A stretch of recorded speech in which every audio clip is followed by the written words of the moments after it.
A little bit of housekeeping before we start.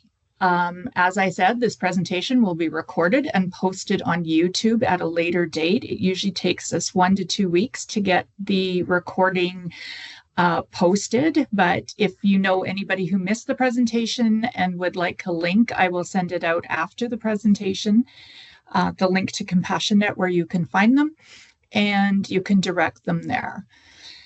We will address questions at the end of the presentation, but feel free to post in the chat when you think of them, and we do have people monitoring the chat and we'll address them at the end.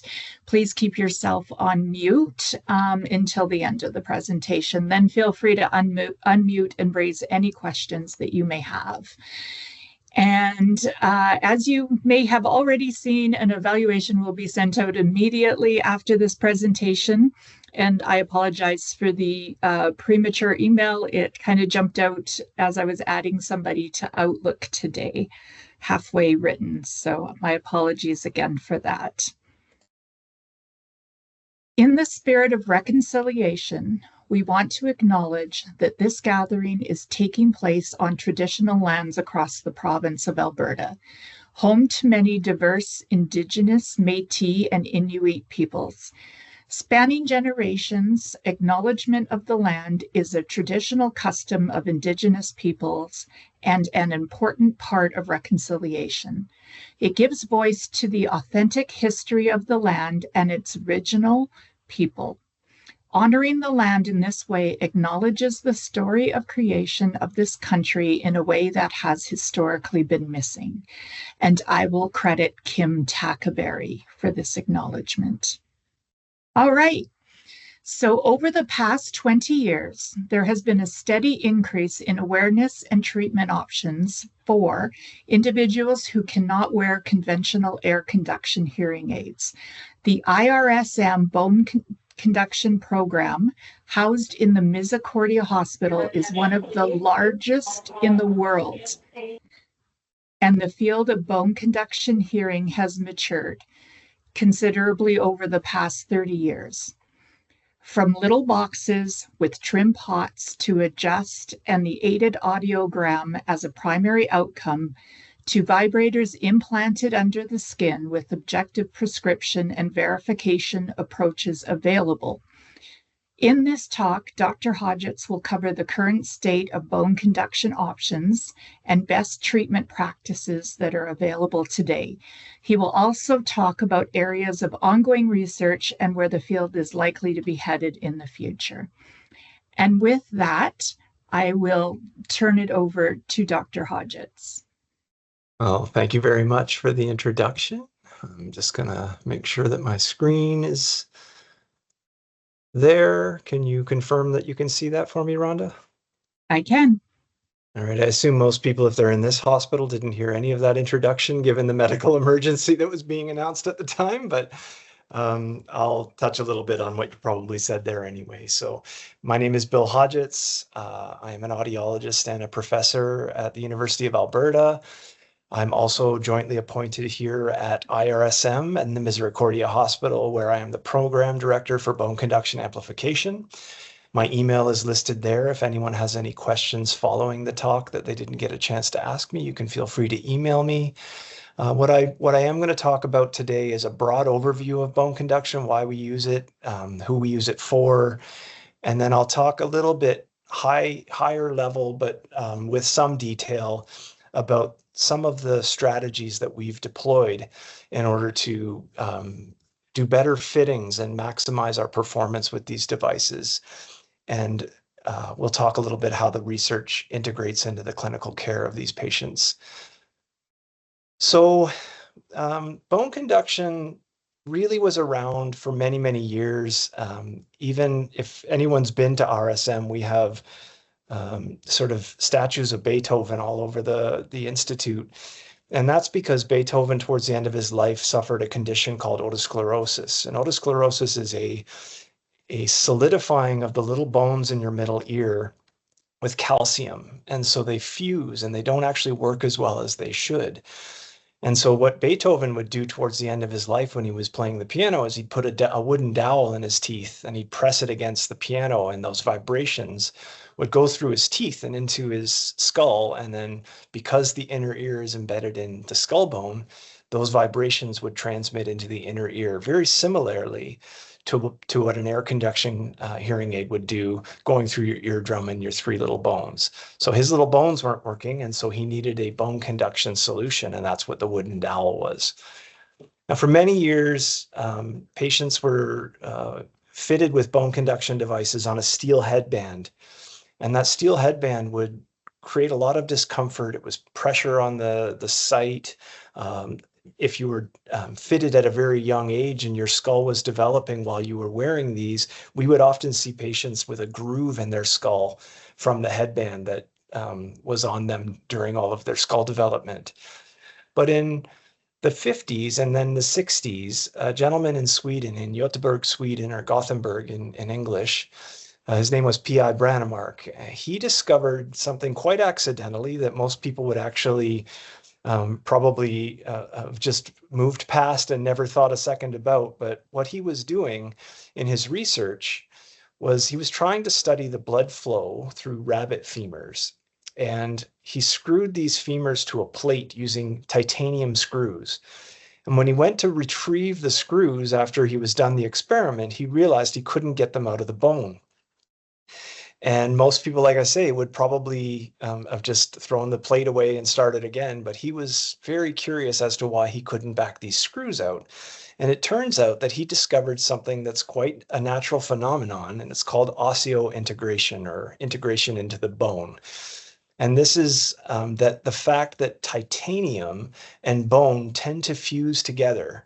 And that's how many of the surgical options across many medical fields, so from ortho to head and neck cancer, here even at RSM, we sort of joke that it is the screw that binds us. We have anchoring points for noses and ears and eyes that all use in the mouth. We can put teeth in, or we can implant jaws or tibias from the leg, all of which are using the same technology, which is the fact that titanium and bone will fuse together and become a stable, firm attachment that we can then add other things to. In our particular case, in the late 70s, I'm just going to step back for a second. I'll tell you about the late 70s in a second, but I just want to give you a bit of an overview of iRSM. So many of you will know that this used to be called CORU in the beginning, and then it was COMPRU for many years, which was this egregious acronym that stood for Craniofacial Osseointegral Maxillofacial Prosthetic Rehabilitation Unit.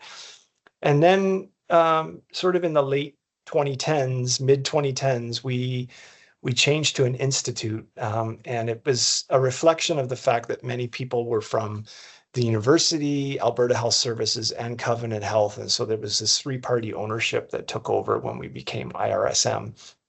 Now, that was the progression for 29 years. We started in 1993, and the co-founders here, some of you may know quite well, Gordon Wilkes and John Wolfart co-founded this institute and have both since retired and are doing well in retirement. But without their guidance and leadership, this program would not be what it is today. And so I just want to thank them, as always, for their amazing contribution to this field. RSM is made up of a lot of different professions in one place, and that's a unique feature. It's not a bug, it's a feature of RSM, because we take the approach philosophically that, complex care requires a bunch of complex professionals around that complex care. And it's probably a little easier from the patient perspective to show up in one place and have all of the care surround them, rather than bounce them from clinic to clinic and expert to expert all over the city. And so that's why there's so many different professions represented in the Institute. However, myself and my other colleague, Alex Gascon, who's an audiologist and also a PhD candidate in our program, we are talking about audiology today, and in particular, bone-anchored hearing devices using a titanium screw.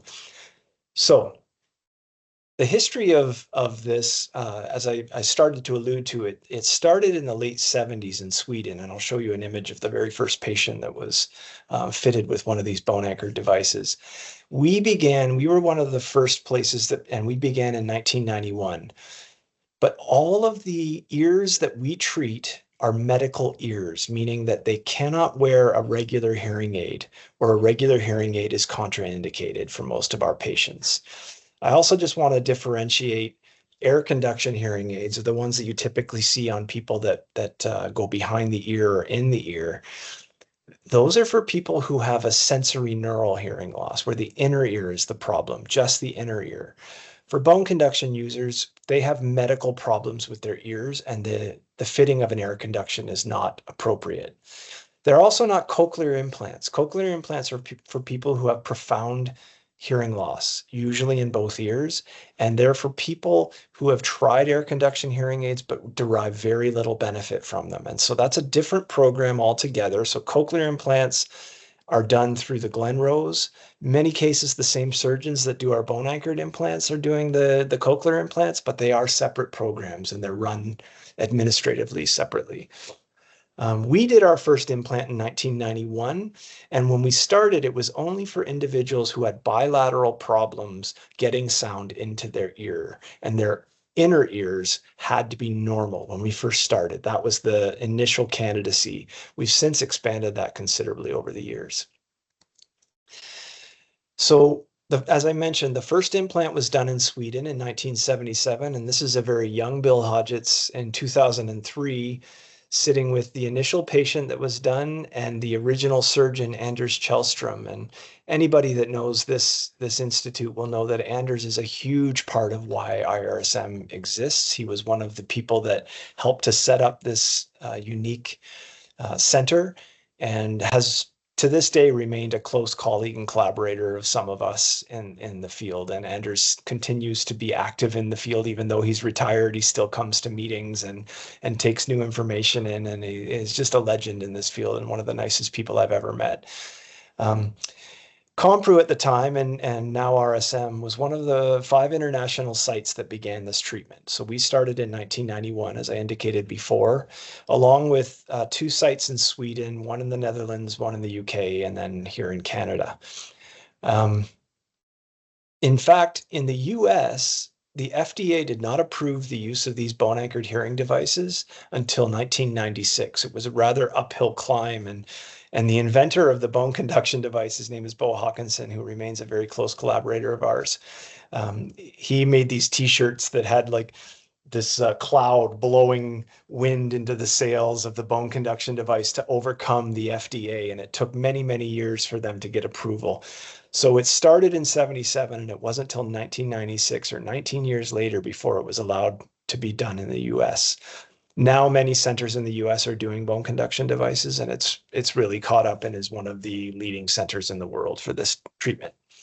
However, RSM, because we started so early and we do so many a year, remains the largest bone conduction clinic in North America. So right here in Edmonton, if you travel considerably enough, you probably run into people that have to take their hearing devices off at the airport security, and you may have seen these in your travels around here, just because we have so many patients in the Edmonton area and Alberta in general. We also do take patients from BC and Saskatchewan in special cases, and approvals are required for those things, of course, but we are a specialty center with feeders from many other places, including the territories. So before I get into the nitty-gritty of the research, I just want to show here that there are really 6 different areas. I've grayed out 5 of them here because I'm not going to be talking about those. Those can be the function of a different presentation, but we're talking about the fitting of bone conduction devices. And that's what you see me doing here, is actually snapping one onto a person's head. Over here, I'm just going to show you very briefly right now that there are 3 primary focal areas for the research that we do. And this spans both the university and RSM in terms of our care for these individuals. Primarily, we've been focusing on how do we set the device and how do we measure the device, so prescription and verification. And then more recently, we've been looking a little bit more into the cognitive aspects of when you have a hearing device, are you better able to free up resources for other things, and how we measure that. I won't get into today, but I'll just tell you briefly that we can actually track people's pupil diameter, and it gives us an indication of how much effort they're using or how much effort they're applying to the task at hand. It's like an indirect way of looking at how much cognitive effort they're putting into a task, and we see it in their eyes. The harder you're working, the harder you're thinking, the more your eyes will dilate, up to a point after which people just give up and their eyes shrink back down. If you've ever experienced a situation where the background noise is so obnoxious that you can't follow the conversation, that's the kind of thing that happens for people with hearing loss quite regularly, is they get into a situation where it's just too hard to listen, and so they give up. And we can see that in their eyes. And so we've been looking at pupillometry recently to see if we can tease out a little bit more of the cognitive effort that goes into using hearing aids. And I just have this little sort of a mnemonic about this, and I'm sure each of you has done this at some point in your life where you're looking for a random address and the radio's on or the music's going and you feel compelled to turn the radio down. It's not that the radio was making your vision any less effective. The radio was tying up cognitive resources that you were using to try and do the task of finding where you're supposed to be in your car. And so I don't always get lost when I drive, but when I do, I turn down the radio is very much the kind of thing we're trying to isolate with pupillometry. So really briefly, I hope that you can see my mouse here. This is sort of a slice through the cross-section of the ear. And we break it up into 3 different sections. We have an external ear, a middle ear, and an internal ear, or sometimes we'll call it outer ear, middle ear, and inner ear. And here we can talk about the different types of devices that are appropriate. So if you have a problem just in here in your inner ear, but it's not such a huge problem that you're a cochlear implant candidate, then chances are you get an air conduction hearing aid. That implies that there's no problem getting sound in, but your inner ear needs help. And so the hearing aid will boost up the signal to make the sound in your cochlea louder so that you can better hear at the level of your brain. In our case, at the bone conduction level, some aspect of either the outer or the middle ear or both are not working well. And so we may have blockages here secondary to things like an atresia where the ear canal is closed or it's really narrow or stenotic. Or you may have a situation where there's an infection in the outer ear that precludes the use of a hearing aid. More commonly, though, the problems that we see exist in the middle ear. And so the middle ear has a very unique purpose, okay? And I won't go into a ton of detail here, but when we have an air conducted sound coming into here and it hits this eardrum, it's eventually got to get into this cochlea. And the way it gets into that cochlea is through these little bones. And the reason the bones exist is because the cochlea is full of fluid, and air conduction has to be converted to fluid dynamics. And you can imagine, just try and wave your arms in the air versus waving your arms in a vat of pudding or even in a pool. You will notice a lot more resistance to the vibration of your arms when you're in a thicker fluid. And so what the eardrum and the 3 little bones typically do in the normal functioning ear is boost the signal so that by the time it gets from air to fluid, it's actually a bit louder, and therefore you don't lose energy to this transform between air and fluid. And so the function of the middle ear is very important for that aspect. And when you have a problem in your middle ear, we lose this benefit that comes from this area differential. So the way it works is this is a very big area and it's going into a very small area. And it's comparable to imagining somebody stepping on your foot with a bare, or imagine somebody stepping on your hand in a bare foot versus somebody in a high heel. The pressure per unit area would be so much greater with the high heel. It would hurt a lot more. You'd feel more. In the same way, the sound gets boosted by this middle ear, and the absence of a middle ear or any disease in the middle ear will cause a problem. And quite commonly, the most problems come from this actual pharyngotympanic tube, or sometimes we'll refer to it as the eustachian tube. Now, anybody that's flown or gone up and down a mountain in the car will notice that your ears often feel like they need to pop. What's happening is there's air inside of this middle ear, and that air needs to be at the same atmospheric pressure as the air outside of the ear. So when you're on the ground in a plane, the air in here and the air in here presumably are at the same pressure, and your eardrum moves best, okay, when they're equal on both sides. But what happens when you go up in a plane is the pressure drops out here, but the pressure in here is still at ground level. And so what happens is you aggressively swallow, or you chew gum, or you put a candy in to try and open up the eustachian tube, which then allows for a fresh puff of air that's now at a lower atmospheric pressure into that middle ear, and then the pressure equalizes. So you feel this pop when your eardrum snaps back to equal. However, as you keep going up, you keep needing to reintroduce a fresh puff of air to the middle ear for it to equalize. Same thing happens, but in the opposite direction on the way down. When you're descending, now the pressure is going up outside, and the pressure in the middle ear is still at altitude pressure. And so you once again have to equalize up and down on the plane. For most of our patients, or for many of them, that eustachian tube doesn't work very well. In other words, it doesn't open and allow fresh puffs of air up in there very efficiently. And so over time, what happens is they develop a vacuum inside of that area that's supposed to contain the air. And once there's a vacuum, they will pull fluid out of the cells, and you'll get fluid in the ear. And then if you have any sort of, a cold or upper respiratory infection, you blow your nose, some of those bugs can walk up that eustachian tube and get into that fluid-filled middle ear and create an ear infection. And so anybody that's ever had an ear infection when they were young and maybe remembers them, know they're quite painful and they take time to heal. If you experience them into adulthood, that usually means your eustachian tube doesn't work very well, and you probably are going to become a bone conduction user. So I know that this is kind of a really brief overview of the challenges we have. There are many, many other conditions that lead to us being bone conduction candidates. And I won't go through all of these, but I'll just say that whenever an air conduction hearing aid is contraindicated, then bone conduction is a likely option, assuming, of course, that we're not dealing with a profound inner ear hearing loss, which would make you a cochlear implant candidate.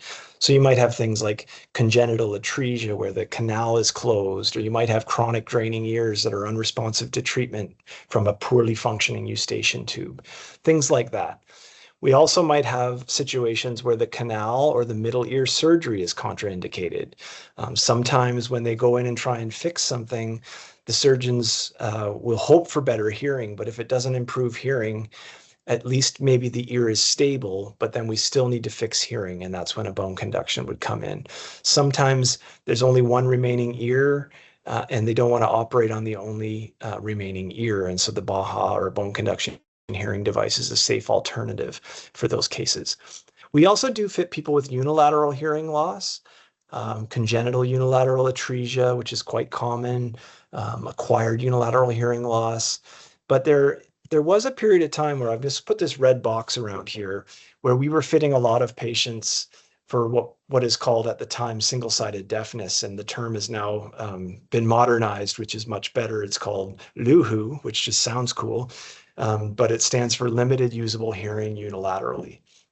In these cases, the idea was that if we put a bone conduction device on the side with the total hearing loss, it will pick up the sound from this side of the head and then through skull vibration pass it over to the other inner ear, because once you shake the head, the signal arrives at both cochleas.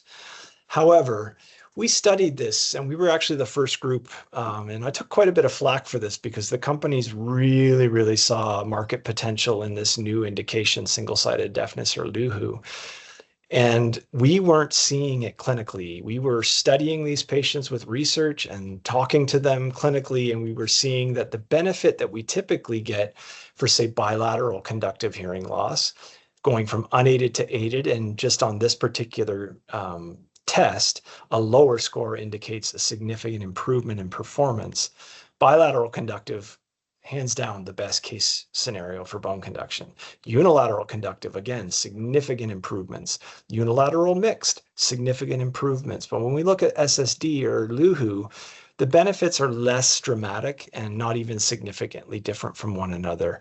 And in some situations, as I've indicated here, we may have a situation where the speech is coming from the front. The person you want to hear from is coming from the front. And maybe the noise is coming to the good or only hearing ear. In this case, having the BAHA might benefit you because now it's picking up speech over here. However, if the noise is coming from the bone conduction side, what we know is that people actually do worse because if they didn't have the bone conduction device on that side, they wouldn't be picking up that noise. And so it kind of comes out in a wash. So over the years, we've really restricted the access to single-sided deafness, and people have to go through a trial with an air conduction cross hearing aid. So just keep in mind that SSD, while it may have been medical causes that led to a unilateral hearing loss, they don't have conductive or mixed pathology like the other indications that I said. They simply have one hearing ear only, and the other side has lost all usable hearing. So we don't fit very many people for SSD anymore, and we focus primarily on bilateral and unilateral users that have conductive and mixed hearing loss here at RSM. I should mention we do about 65 cases, 60 to 65 cases a year, and we have very, very happy patients. It's a little bit comical. The reason I'm smiling so much is because in the air conduction world, the hearing aids cost a lot, and many people aren't all that happy with them because in large case, those air conduction hearing aids have to go into an inner ear that isn't functioning very well. In the bone conduction case, the inner ear actually functions pretty well for a lot of individuals. And so if we can bypass the problem and get the sound in, they do quite well. And so we jokingly sometimes refer to this as the hug me hearing aid because people just end up being very happy. And I often see patients on Fridays for deliveries, and it makes the transition into a weekend quite satisfying as a clinician to know that you've benefited somebody on a Friday and changed their life in a meaningful way. So unfortunately, I can't see anybody if there's hands up or anything like that. So I'll try and leave enough time for us to take questions at the end because I can't see if anyone's got their hand up. But what I want to talk about now is bridging the gap between research and clinic. And this is one of the core features of RSM and always has been sort of the mandate is we ought to be able to take what we know from the research that we do and apply it to the processes that we do clinically. And if that makes for better outcomes for our patients, chances are it'll make for better outcomes for patients all over the world. And then we go out and we share this information with people. And so for 22 years, I've been bridging this gap between research and clinic. And the two primary, what we could call a knowledge to action gap in the bone conduction space has traditionally been that many clinicians across the world do not know how to set the devices properly to, say, a prescriptive target that is generically derived and not based on the company that makes the device. So we'll talk a lot about the prescription that we've developed here and the validation of it. The second issue is it's great to prescribe something, but if you can't measure that the thing is doing what you want it to do, then that's a problem. And that when I came into the field, the tools in which we had to measure these devices were very, very primitive and unfortunately very inaccurate ways of measuring. And so we've developed new tools that allow us to do a much better job in fitting these devices. So these are the primary knowledge to action gaps that we're closing here at RSM for bone conduction users. So why do we do this? Well, there are two core features that we want to reduce in any sort of clinical judgment. We want to get rid of bias and we want to get rid of noise. So I'll introduce both of these briefly here. Bias is when the average judgment is to one side or the other of the truth, okay? And so there was an experiment done in 2016 that I quite like, where they had an undergrad student. This was between the University of Sussex and Brighton in the UK. And they had an undergrad student, I forget which university, say Sussex, that wore a t-shirt for an entire week. They just lived in it. They didn't take it off. They went to the gym. They wore it all day. They slept in it. And you can imagine that by the end of that week, the shirt was quite ripe. And then they had people recruited into the study that were either from Sussex or from Brighton, which is a rival university to Sussex, apparently. And what happened was that the people from Sussex didn't find the device to be as smelly as the people from Brighton. And they did subsequent work where they looked at, if you touched the shirt, how long did people wash their hands and how much soap did they use? And in all cases, if the shirt was worn by one of your fellow Sussex students, they were more favorable to you than the Brighton students. So this is an example of bias.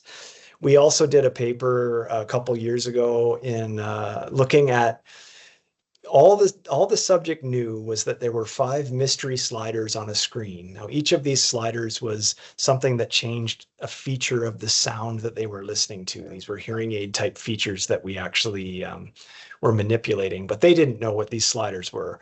We just set it up at the beginning of the experiment. They were listening to a recording of a bone conduction device. And then we had the sound start off as bad as we could make it sound. And then we said, take as much time, play with these 5 sliders until you get the sound exactly that's just perfect for you, that's right for you. And then at the end of that, it took about 3 minutes on average for people to arrive at that sound that they liked. And then we said, look, we're going to take your settings and we're going to apply it to a new file that we're going to let you listen to. And then we're going to get you to rate your file against somebody else in the experiment. And what we found,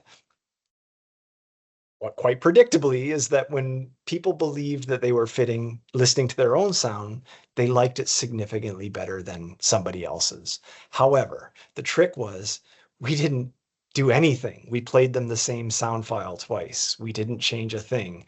And what we reveal is that there is this bias that exists for our own settings, and it is a systematic error that we have to be thinking about with respect to outcomes that a lot of people just kind of brush away and don't consider. And so when we think about prescribing the output of a hearing aid and measuring that output as being matched, we can think about reducing bias in a systematic way.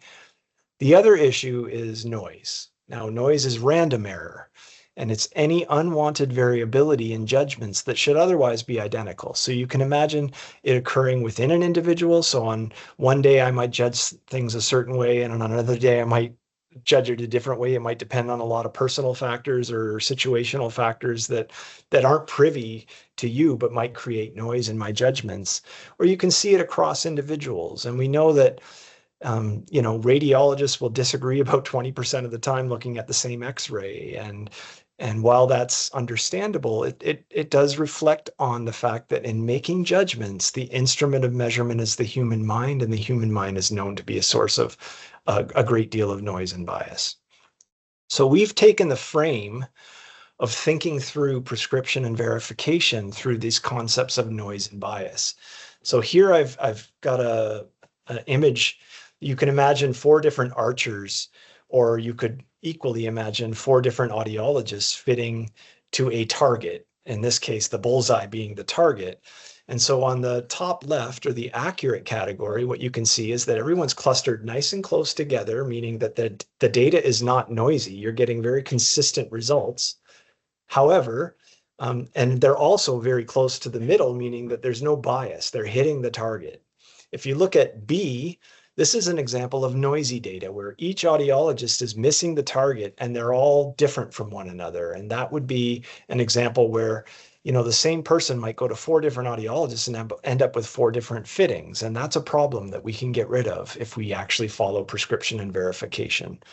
You might have a situation that is like C, where it's biased. So you've got everyone clustered nicely together, meaning there's very little noise, but they're all off target, meaning that the audiologists in this case are agreeing with one another, but they're not hitting the target. And then finally in D, you can see you can be both noisy and biased. And I think really in reality where bone conduction has been for a long time is in D, where we've got noise and bias that we have to consider in the fitting of these devices to even improve beyond what we know results in the hugs and the good afternoons on Fridays. So I just want to paint a little picture for you of how much more complicated the landscape has become. And this is reflected in the title of the talk. When I first started in this field, there was one company, and that company had 3 different devices, one that was for pretty good inner ear hearing, one that was for pretty medium inner ear hearing, and one was for profound or mixed inner ear hearing.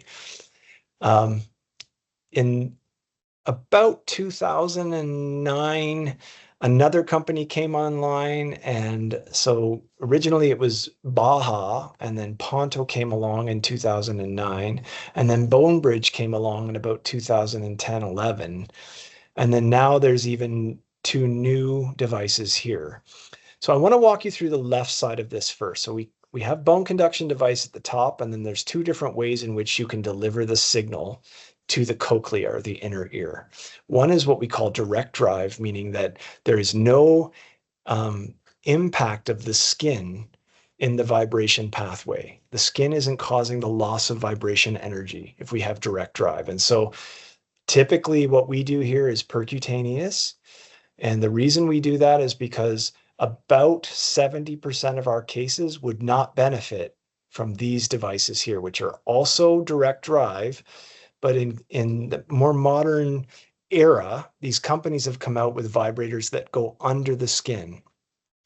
And the motivation for this is, while noble, it's kind of one of these things where if you've been in the field long enough, you realize that we all sing from the same choir book, and sometimes that book changes and we all start singing from a different choir book. It used to be that the choir book was, yeah, there's a possibility with these 2 devices over here that you might get maybe a 1 in 10 chance every 5 years of a little bit of a tissue flare-up.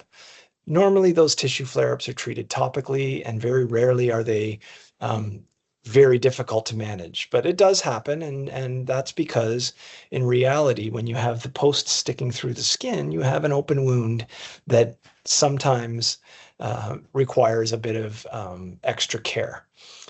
So then the companies came out with these under the skin vibrators. So these are the vibrators that go under the skin, and then the devices are attached to this induction coil through a magnetic link. And so there's really little loss of energy from the processor to the coil. The skin doesn't chew up much energy, so it is still direct drive. The challenge is that these devices aren't loud enough for most of our cases. And so we have not been adopting these very rapidly, while the field has been. And so in some circles, there's this curious thing that's happening where people are wondering if we're a bit behind the times, or patients show up and they learn about these new ones, and then we tell them, well, you're not going to be a candidate for that because it won't be loud enough for you, and it'll be another surgery, and we're not going to waste your time or the healthcare resources on something that's not going to benefit you significantly. So there are cases that we have, and we've started exploring these a bit more detail. And as in everything with what we do, we study everything incessantly here. And so we're not about to put these things in without studying them in detail. And so that's an ongoing process with us, that we will begin working with these on a research and clinical basis, and we will make determinations about what we learn that we can then share with the rest of the world that maybe has jumped a little bit too fast into these devices, in my opinion. We also have skin drive devices, and I just want you to ignore these 2 over here because they basically don't exist on the market unless you've got one, and we're just kind of maintaining these. We never did any of these things because I didn't believe in them, and they're terrible. So you won't see any of these patients in Edmonton unless somebody was done somewhere else and came here. These 3 here that are passive no magnet means we can put on this elastic headband a bone conduction device on a piece of plastic, and that plastic will go through your skin and the subcutaneous tissue and vibrate your skull and create enough sound for, say, young babies or any child that's under the age of 5, where the skull is too thin and too soft for us to accommodate the 3 mm implant. You can see this is the little implant over here. This is the part that gets embedded in the bone. And then this is the part that sticks through the skin. And this is a Swedish word. So these are both Swedish words. This used to be called a fixture, and this was called an abutment. We still call this an abutment, but it is really just the connector. So we have an implant with a connector screwed onto it, and then a device that snaps onto the connector. In these cases, the device snaps onto this plastic, and it's delivered through this headband on young baby heads. Or there's also something called a sound arc, which you can attach a processor to and you wear kind of behind your ears. And then finally, there's this adhere, which is, we're not thrilled with the outcomes that we're getting from this, but it is a sticker-based solution for people who are having trouble using a soft band or the sound arc. And so in some cases, you would just wear this behind the ear with a sticker, and the sticker will last a few days and hold the device on for young babies. However, retention has been an issue, and also the flexibility of the way in which we can set the device is a limitation for the adhere. So primarily, we focused most of our energy on percutaneous, and we will get into some of these. Probably the one that I'm most keen on is this one here, and it's not quite released yet in Canada, but it is using the same technology as this one, which we've had our most success with in the 22 years I've been fitting these devices. So that's an overview of how complicated the field has become. And with all of these new devices comes new challenges that we have to think about when we think about fitting and verifying, or prescribing and verifying, or measuring the output. So we've had to regroup and think about, that famous Wayne Gretzky quote about, it's not, you don't skate to where the puck is, you skate to where the puck's going to be. So we've been actually working on a prescription and verification solution for these devices long before they actually came to market. And so we'll talk a little bit about that at the end of the talk here. So the first issue that we really have to deal with is the difference between a skin drive and a direct drive, as I just indicated, that we know that when skin's in the vibration pathway, things are going to be less predictable and highly variable. So we get more noisy solutions when we have skin in the vibration pathway than we have it directly going to the skull. We know more about how things work when we go directly to the skull. And this is just an indication of a study that we did a long time ago, showing the difference between going through the skin minus the going directly to the abutment. And what you can see here is there's very little difference in the low frequencies between skin and direct drive. But as you get in the high frequencies, you can see that there's a tremendous difference here, up to 15 dB, and it's highly variable, meaning that we can't predict easily what you're going to get, say, at 8K or at 3K. We just know that you're likely going to fall somewhere in here with a direct drive. We actually need to measure it specifically. And so what our recommendation is to the rest of the world, and this has been adopted by all manufacturers of these devices, is that you should be using the device that you're using with the patient to test hearing directly through the way in which they're connected to the device. And so if they have skin in the pathway, you measure them, they're hearing through the skin in the pathway. If they have a direct drive input, you measure direct drive hearing thresholds. And hearing thresholds are the softest sounds that we can hear at each frequency. So if anyone's ever had a hearing test done, those little tones that we listen to, that's what I mean by a hearing threshold. So this is a big problem. If you're trying to go from skin to direct drive, you need to understand this. And we've done a lot of work trying to educate people about the importance of in situ testing. Patient education is a huge fundamental to success in this program. So as I think about, the ways in which the world has changed, it seems very easy to convince a patient that, you don't want this post sticking through your skin, and you don't want to have the chance of skin problems, do you? It's an open wound on the side of your head. Would you want that? If you say that to people, then they're going to be concerned about the processor. If, however, you tell them with logic and evidence based reporting that we actually have very little trouble with skin problems. And if we do, we manage them quite effectively. And for the vast majority of our cases, we can fit a device that is going to provide you better output.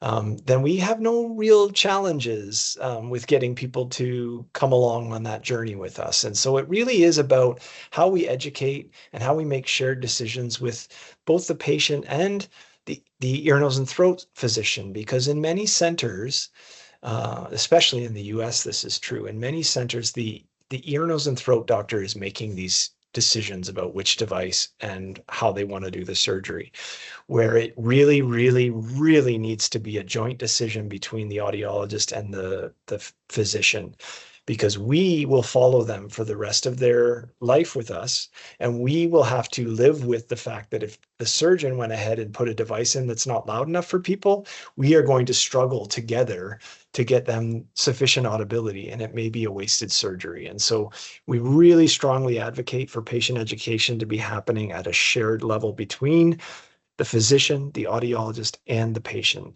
And so that's a really key fundamental to success in bone conduction. All right.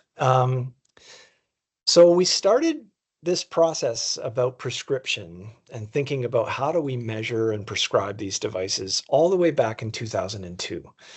And in my naive sort of young researcher, clinician era, I thought this might take us like a year, maybe two to solve, but you end up realizing that you run into tremendous numbers of challenges, and you fix one problem and you got to solve another one, and then you fix that problem, you got to solve another one. And these kinds of incremental changes are sort of like a game of whack-a-mole that you have to play as you develop these new tools.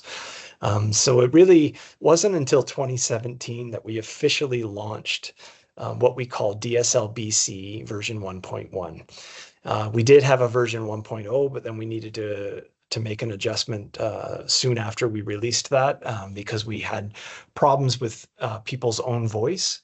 So they were finding that they got echo when they were using the bone conduction device. So we needed to make an adjustment, and that's the 0.1 to the low frequencies. So any of you that might be audiologists on the call, you'll notice that we cut the lows very aggressively for bone conduction. And that's because people get an echo in their own voice by bone conduction that is hard to get rid of if there's too many low frequencies. So we didn't start from nothing, but we started from a well-known and well-validated prescriptive algorithm for air conduction hearing aids. This algorithm was developed at Western University in London, Ontario. That's actually where I'm from originally, and I went to school there. So I knew a lot about DSL and believed very strongly in the philosophy of that prescription. But there were a lot of changes that needed to happen to accommodate the bone conduction differences. And so I worked very closely with my colleague Susan Scully at Western to co-develop a version of bone conduction that is available to now. Most of the manufacturers of devices have it included in their software, and the tools that are developed by fitting and verification test boxes like this one. This is the AudioScan VeriFit, widely used in North America to measure the output of hearing devices. This has the DSL BCD v1.1 and actually soon to be released DSL BC 2.0, which is very exciting, but I'm not going to touch on that today because it hasn't been officially launched, and so I want to keep it under wraps for a bit. However, this test box allows us to connect something that we developed with AudioScan called a skull simulator. And this actually, it's sort of a Star Wars looking thing. It actually is designed to take the output of the device, the vibrations from the device, and convert that into a measurement that we can use to know exactly what it's doing on an individual's head. So this simulates directly what a device will do on a person's head, and it's called a skull simulator. Anyone interested in reading the details about how this was developed, you can just scan this barcode and you can get to the paper itself. I do like this quote because in many discoveries and new areas of work, you always run into a lot of resistance. And in the early days, I ran into a lot of resistance about this approach because many of the processes that were available couldn't do what I was asking them to do, but I knew that they would get there. And so There are these 3 stages in scientific discovery. First, people deny that it's true. Then they deny that it's important. And finally, they usually credit the wrong person. In our case, they haven't done that yet, but they definitely were not keen on changing their practices until they realized this is a better way to do it. Okay, so another issue that we run into in bone conduction that's quite common is people rely too heavily on the specifications for fitting ranges that are derived from the manufacturers themselves, rather than the evidence-based approaches that are out there in the literature like we've developed. And so you'll see companies, they come around and they tell you, well, if you have a hearing loss up to 40 dB or 45 dB, you can fit this smaller device, which is called a Ponto 5 Mini. And in our reality, what we know is that that's just not going to work. Okay, so I'll show you how I know that. In the left here, I've put in what this is. I'll just orient you a little bit to this graph because it's a bit confusing. So here on this y-axis, we have the output of the hearing aid, the bone conduction hearing aid.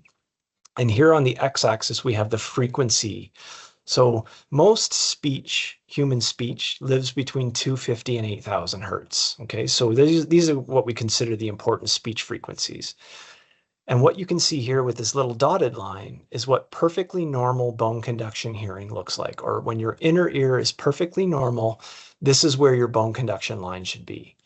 What we've done here is we've put a 20 dB hearing loss in, so you can see that this is 20 dB loss, 20 dB worse than this, meaning that you need things to be louder in order to just hear. So with a 20 dB loss, when we measure the response to real speech, and you can see the green, the purple, and the blue are representing soft, average, and loud speech. So this is somebody talking quietly, this is somebody talking normally, and this is somebody talking loudly. And what you can see is that there are different targets for each of these levels, and that in this case, with only a 20 dB loss, we're doing a very good job of matching those targets. The output of the device is represented by these curves, and the targets are these little plus signs. Now, the manufacturer says that this device can be used on people with up to 45 dB hearing loss. But if you do prescription and verification in this way, what we call an OFLogram, you can see I've only put 40 dB loss in. So this is a 40 dB loss. And now if we look at soft, average, and loud speech, what you can see is we can't get anywhere close to these targets. We're under amplifying in the mid to high frequencies for all of these targets, meaning that the device is not going to be loud enough for this individual, and they won't do as well as they could with a louder device. So our recommendation, if you're out there and are into bone conduction, is don't use a small device, and this includes those active transcutaneous devices. Do not fit those with anybody who has worse hearing than 30 dB loss by bone conduction. If you're trying to fit a 40 dB loss, you're going to be very, very unhappy, and so will the patient. So instead, there is a more powerful device that's called the Ponto 5 Superpower, and I'm just going to show you that now with a 40 dB loss, we still aren't quite able to achieve targets, right? And with a 60 dB hearing loss, we're nowhere near audible for soft and average speech. These are underneath the threshold of hearing. So where these companies get away with saying that you can fit up to 65 dB with one of these devices is basically that they got grandfathered in through an FDA process that they're piggybacking onto that allows them to say that, but it is not appropriate to fit anybody with a bone conduction device beyond about 45 dB if expecting good audibility. However, there are these cases that fall into what we call no man's land, or this gray zone, where we might not be able to do anything but a bone conduction device, and we can squeak out some performance that is better than being unaided. And so there are cases where we really try and push the limit, but it's not very common. And that's because we rely too heavily on device specifications and not heavily enough on knowing what the output of the device will look like on a user. So given all of this, I'm going to just skip this stuff because I realize we're almost out of time. I'm talking too much. And I'm just going to stop and say, these are the things that we have been working on We've got skull simulators that we've helped develop. We've now in recent years been working on a microphone that will allow you to wear it on your forehead. And this microphone will actually detect all bone conduction vibrations. And this tool is in the final prototype development stage. Whether or not it comes to market is not my decision anymore.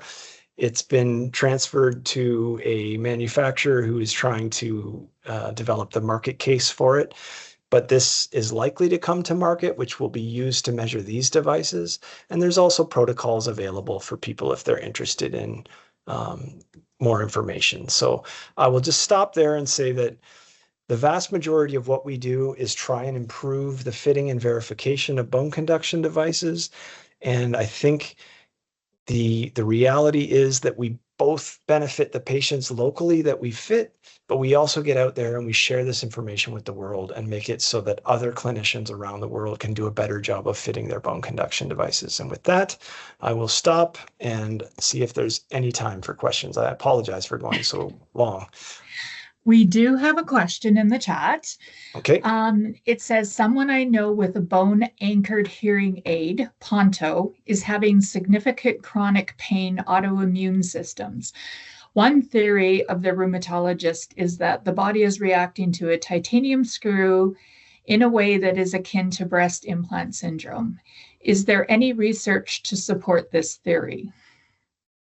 It's a good question. I've not heard that from anyone else. However, we do know that sensitivity can occur for some people, but it's often not the implant itself, but rather sensitivity as a function of the surgical procedure. So I don't know how long this person has had a bone conduction device, but if they were done a long time ago, there used to be a significant amount of surgical undermining of the skin, which would do more damage to nerve tissue that can remain somewhat problematic for some people. A lot of people just describe numbness, but some people do have a little bit of pain in the site.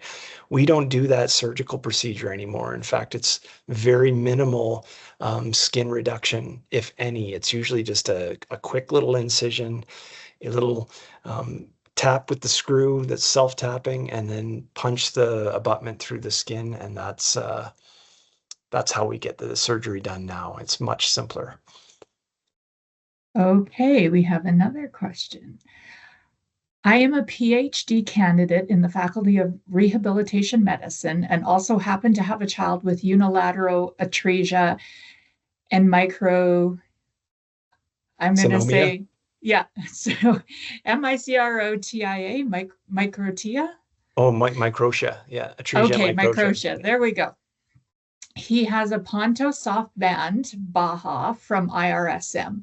Brilliant to hear about the research you were doing and so grateful to have access to your services close to home. So thank you for a great work and the work of others at iRSM. So not a question.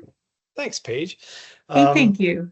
Yeah, I'm not sure who you're working with, but it's likely that we'll run into each other at some point over at the university as well. So congratulations on getting the PhD going, and I'm glad to hear that your young one is doing well. So I have had my bone anchored hearing aid for about 3 years now, and I go to the iRSM every year or so now, and we've had discussions about doing a second one on the opposite side. So I'm curious to know, because I still have some hearing in my left ear. I can hear through the headset right now. So I'm not like, I'm curious to know how beneficial it is to have one on either side, because I still find in noisy situations, my Baja picks up and not so much who is speaking to me in front of me. Yeah. So I'm just without looking at your chart in real time here, I can't be sure what your loss is, but if we talked about it, then chances are you are a candidate. One of the major benefits of having two is that it allows for your brain to lock onto the signal you're trying to listen to and better ignore the ones you're not. It's called auditory streaming, and it's a two-eared process. And so with the bone conduction device on only one side, you kind of have this one-eared problem, and it just picks up everything and it all goes into the same stream of sound. If you have the two ears, you can separate the signals clearer, and you also get inputs from both sides of your head. Like, nobody walks around with a monocle anymore, right? You need depth perception and bilateral vision. And so bilateral hearing is almost always better than unilateral, unless you only have a unilateral hearing loss, like single-sided deafness or LUHU. If you can benefit from two, and we've talked about it, chances are we should talk a little further. And it's not something we even need to see you again for. If we have an up-to-date hearing test, we can just chart on you as a candidate. If you're local, it's great if you can come, but if you're coming from far away, we may not even need to see you again to chart for the second one if we've already had that discussion. And Sandy, if you happen to see either myself or Alex and you are a candidate, we'll remind you every single year.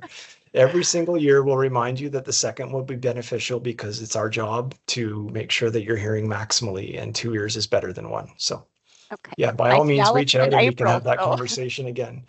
Yeah. Yeah. Okay. And one other quick question. Of course, I have young kids, so we go swimming or, things like that, and they are not waterproof. And right, and they stick out a little ways and things like that. I've knocked it off just by turning around a corner in the house. So is there any research going into how to make them? Yep. Like, I'm not sure which device you have, but the most recent ones, the Ponto 5 Superpower and Mini, are both rated to, you can't go swimming with them, but you can get them wet. Like, if a lot of people accidentally step into the shower and forget to take it off, if it gets wet, they're usually just fine for a brief period like that, but not enough that you could take it swimming with you. And so that may come, but the challenge with that is that for the microphone to be as functional as it can be, it has to be available to be vibrated by the air. And if we try and make it so that it can be waterproof, then the microphone's not going to be as effective and you won't hear as well. Okay. So, yeah. Okay. Thank you. Okay. Right. I'm not seeing anybody else. So with that, I am going to thank you, Dr. Hodgetts, for sharing your great work. And we will be posting this on the YouTube channel on Covenant Health. So in the future, you can post your questions there or email me, and I will see that Dr. Hodgetts receives them. I know you have a 1 o'clock engagement, so I will let you go. And thank you very much. All right. Thank you very much for coming. And if you have questions, my email is bill.hodgetts@ualberta.ca. Take care. Thank you.